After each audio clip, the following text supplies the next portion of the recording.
Breaking news చూస్తున్నాం. విజయవాడలో దారుణం జరిగింది. ఉర్మిళా నగర్లో పిన్నిని ముక్కలు ముక్కలుగా నరికాడు కొడుకు. భార్య పుట్టింటికి వెళ్ళిపోవడానికి పిన్నే కారణమని పగ పెంచుకున్నాడు ఆ సదరు నిందితుడు.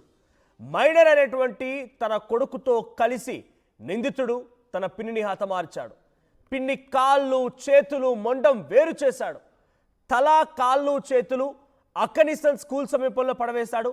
ఇక మొండాన్ని విజయవాడ బొమ్మసాల నగర్లో పడేశాడు నిందితుడు.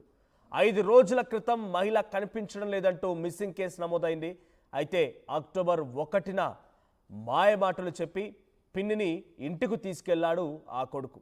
అంటే ఆ తల్లి వాళ్ళ ఆ నిందితుడి యొక్క తల్లి సోదరి ఈ మహిళ. అయితే ఈ మహిళని మాయమాటలు చెప్పి తన ఇంటికి తీసుకెళ్లాడట.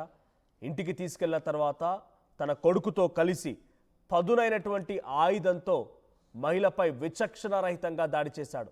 పిన్నిని చంపి కొడుకుతో కలిసి నంద్యాలకు పరారైపోయాడు ఆ సదరు నిందితుడు. సో ప్రస్తుతం మనం ఫోటోలో చూస్తున్నాం.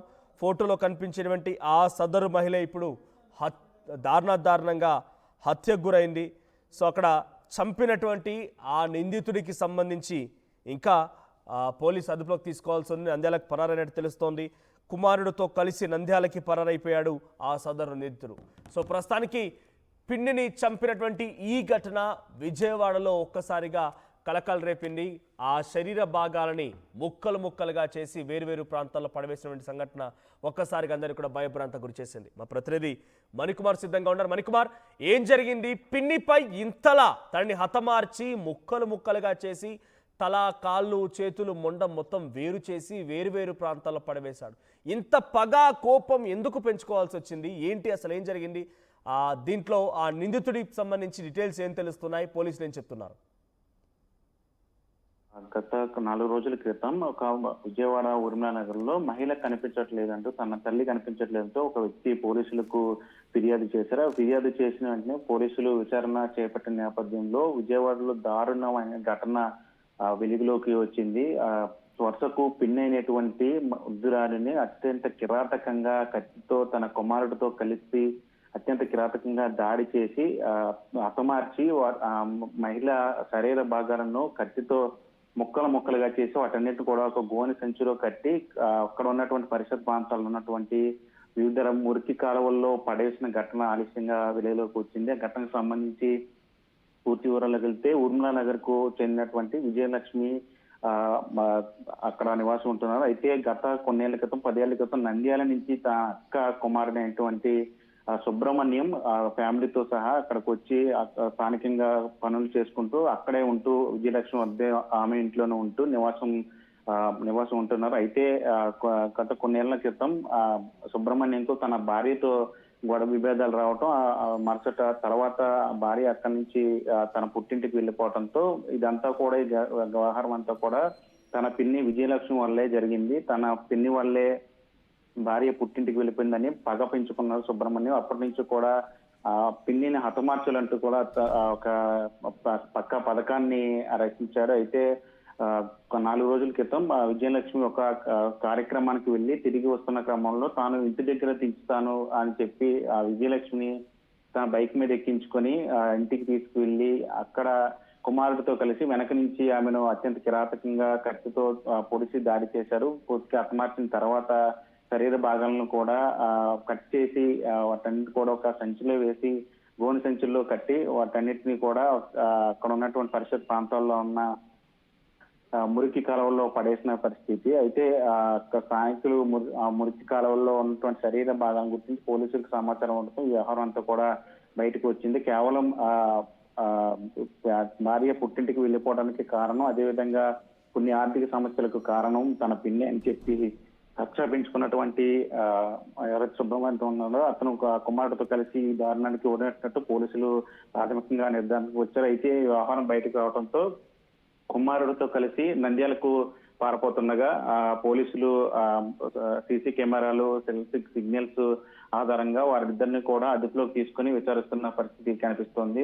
దీనికి సంబంధించి పూర్తిగా కేసు నమోదు చేసి ఇంకా ఏమైనా ఇతర కారణాలు ఏమైనా ఉన్నాయా, ఈ ఘటనకు సంబంధించి పూర్తి వివరాలు ఏంటి అనే దాని మీద మణికుమార్, గతంలో ఇటు పిన్ని ఆ తర్వాత ఆ వ్యక్తికి ఎవరైతే నిందితున్నాడో వాళ్ళిద్దరి మధ్య గొడవ జరిగిందా, ఏదైనా సంభాషణ జరిగిందా, తగాదాలు జరిగాయా, గతంలో ఏమైనా గొడవలు జరిగిన దాఖలాలు ఉన్నాయా?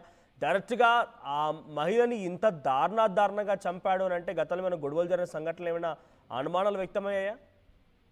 అంటే దీనికి సంబంధించి అంత పూర్తిగా కూడా వ్యక్తిగతంగా కక్ష పెంచుకుని దారుణానికి ఒడిగట్టినట్టుగా కూడా తెలుస్తోంది.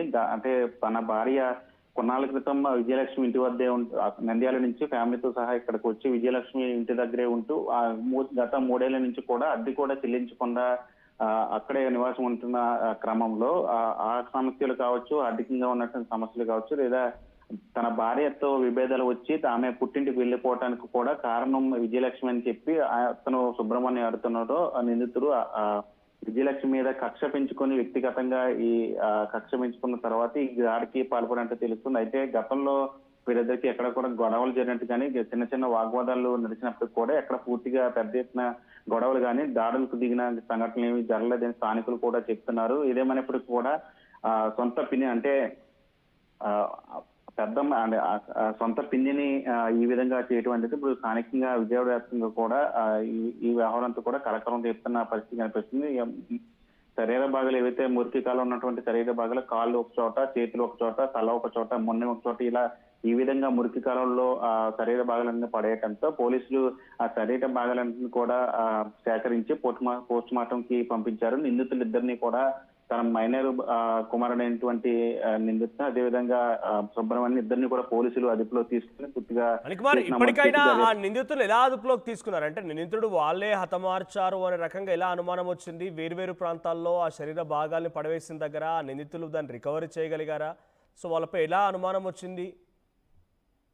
వాస్తవానికి విజయలక్ష్మి ఎవరైతే హతురాలు ఉన్నారో విజయలక్ష్మి కుమారుడు 4 రోజుల క్రితం పోలీసులు భవానీపురం పోలీస్ స్టేషన్ లో ఫిర్యాదు చేశారు, తన తల్లి కనిపించట్లేదంటూ. మరోవైపు ఇక్కడ సుబ్రహ్మణ్యంతో పాటు తన కుమారుడు కూడా పరారీలో ఉన్నట్లు కూడా అక్కడ చుట్టుపక్కల స్థానికులు చెప్పడంతో వారి మీద అనుమానం రావడంతో గతం నుంచి జరిగినటువంటి వాళ్ళిద్దరి మధ్య జరిగినటువంటి వాగ్వాదాలు కావచ్చు, లేదా తన భార్య పుట్టింటి వెళ్ళిపోవడానికి ఈమె కారణం అని పడినటువంటి గొడవలు కావచ్చు, వీటన్నిటిని ఆధారంగా కూడా పోలీసులు అక్కడ ఉన్నటువంటి చుట్టుపక్కల స్థానికులు విచారణ చేపట్టిన తర్వాత వారి మీద అనుమానం రావడంతో వాళ్ళకి సంబంధించి సీసీ కెమెరాల ఆధారంగా ఈ వ్యవహారం అంతా బయటికి పోలీసులు లాగిన పరిస్థితి.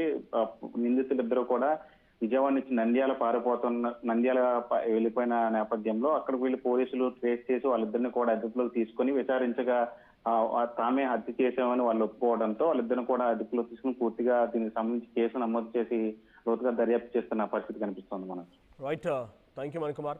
సో మొత్తంగా పిన్నిని హతమార్చి తన కుమారుడైనటువంటి మైనర్ అబ్బాయితో కలిసి పిన్నిని హతమార్చి ఆ శరీర భాగాల్ని వేరువేరు ప్రాంతాల్లో పడవేసిన సంఘటన విజయవాడలో చోటు చేసుకుంది. ఏదేమైనా తన భార్య తనని వదిలేసి వెళ్ళిపోవడానికి